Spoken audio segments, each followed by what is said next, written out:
right, so here's our function for the next example. So we'll jump right into it. So x-intercept, where the top is 0, so that's at x equals 1, is where that function's 0. Remember, x-intercepts, the function's only 0 when the numerator is 0. Y-intercept, can't plug x equals 0 into that because that's our vertical asymptote, so we just have this point 1, 0 is the only point we have to keep track of there. Vertical asymptote, x equals 0. Horizontal asymptote, we see degree of the top is 1, degree of the bottom much bigger at 3. So that's where the bottom wins, and we get a horizontal asymptote at y equals 0. So let's jump right in now and work on our derivative. So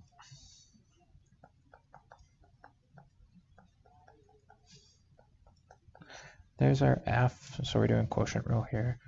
Think about the derivative of this as 10 minus 10x, so the derivative is going to be negative 10 there. So you just have to think about that 10 expanding in, or multiply 10 by the negative 1 from that bracket. So the constant just kind of stays out front with the derivative there. G is x cubed, so g primed is 3x squared.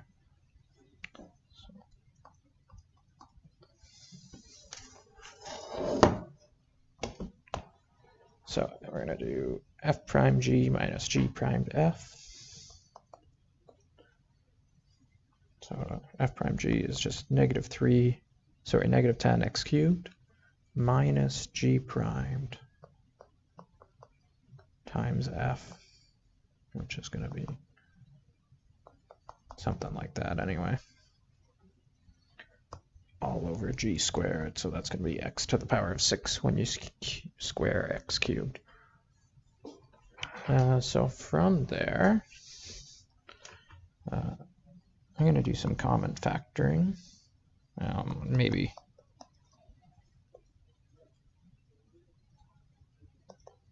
So this will become 30x squared, so minus 30x squared, and then plus 30x cubed, maybe something like that. So we'll actually expand that in, so maybe I should have just left this as the 10 minus 10x to see that a bit better.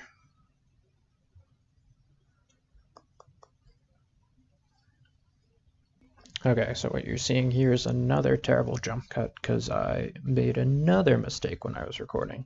And unfortunately, I made it all the way through the second derivative and all the way to the test or to the picture before I realized it wasn't working for me.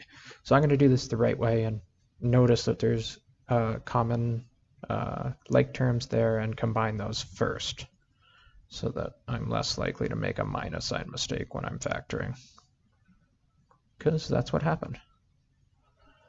Okay, so I can factor out a 10 and an x squared from the top, and that's going to leave me with 2x minus 3 over x to the 6. That's going to cancel that and make it a 4. And there is my nice factored derivative. Minus infinity, 0, 3 over 2, or 1.5, and infinity. So we have the number 10, which is a positive number. We've got 2x minus 3, which is going to switch signs at that 3 halves and be negative before, positive after. X to the power of 4, which is never negative. And from there, our second derivative is, our first derivative, because I had to go all the way back to the first derivative. Negative, negative, positive. So at x equals 0, keep in mind that's your vertical asymptote. The vertical asymptotes are going to show up in every table, so just be on the lookout for them.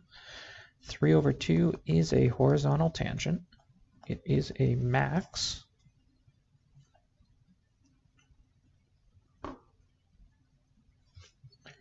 And so our value is going to be 3 over 2, or 1.5. I'm going to have to plug that in to get my y value. F of 1.5 is 10 times 1 minus 1.5 all over 1.5 cubed.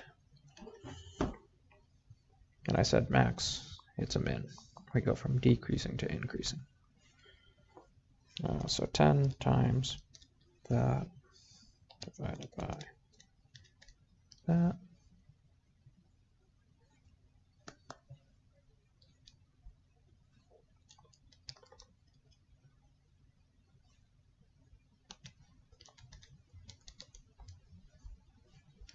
And I should get negative 1.5, we'll call it. We'll round it off to 1.5. So there's that point.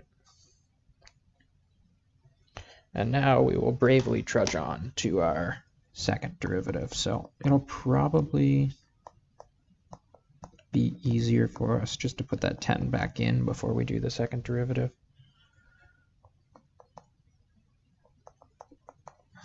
So for our second derivative, we've got f is 20x minus 30, so f primed is 20. G is x to the 4, g primed 4x cubed.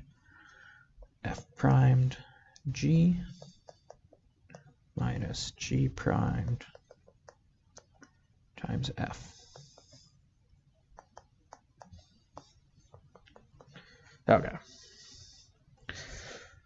So, I'm going to handle this much the same way. I will expand that in first before common factoring because it's easy enough to do that here.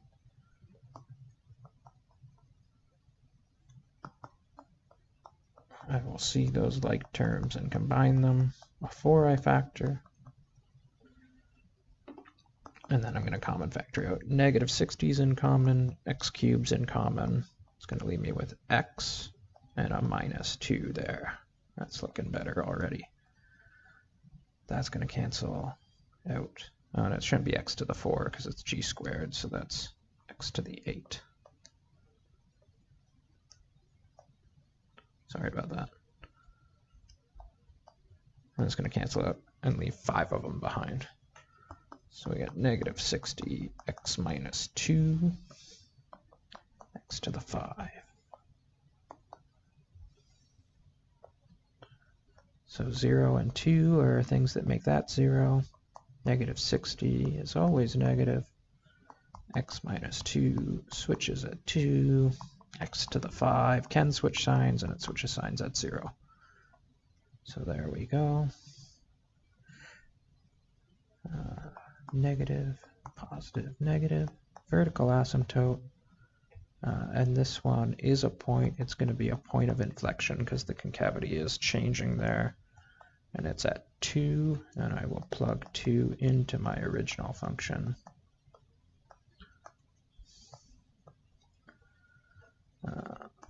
So that's going to be negative 10 over 8.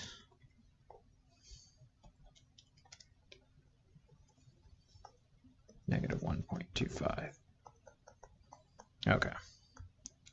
This seems doable.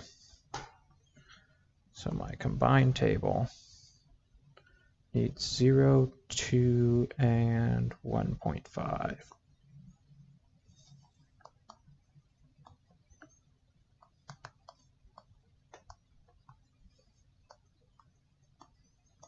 And the first derivative, scrolling way back to that table, was negative before 1.5 and positive after it. And the second derivative is positive between 0 and 2 and negative not there. So our shapes, we are going to start decreasing concave down, so like that. And then we'll switch to decreasing concave up, then increasing concave up, and then increasing concave down. So those are our shapes. 0 is my vertical asymptote. This was a minimum at 1.5 minus 1.5, I believe it was. And here's our POI at 2 and minus 1.25. So I think those are our points. So now we are officially ready to graph. So our x-intercept was at 1, and that was our only intercept.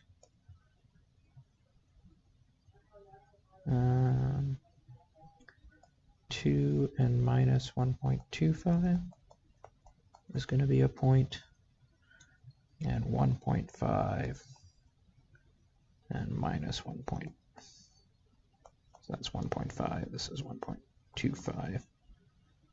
Something like that. I think those are our key points.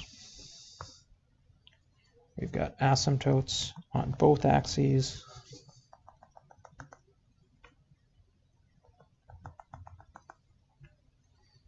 So like that.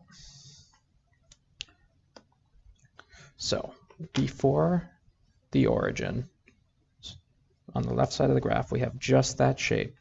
We've got no dots to hit.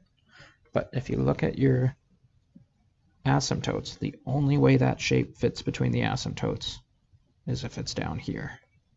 So there's our decreasing concave down shape the whole way. After the asymptote, we're going to start with that shape until we get to our horizontal tangent there. So come off the asymptote, go through there, and try and flatten out there as best you can. Then we're going to switch to this shape to this point, and then this shape here, and don't forget your horizontal asymptote. That would be the biggest mistake I'd see, is somebody just cruises right on through there. But remember, you've got that asymptote there, so it should look something like that. So I think that's our beautiful graph for this one.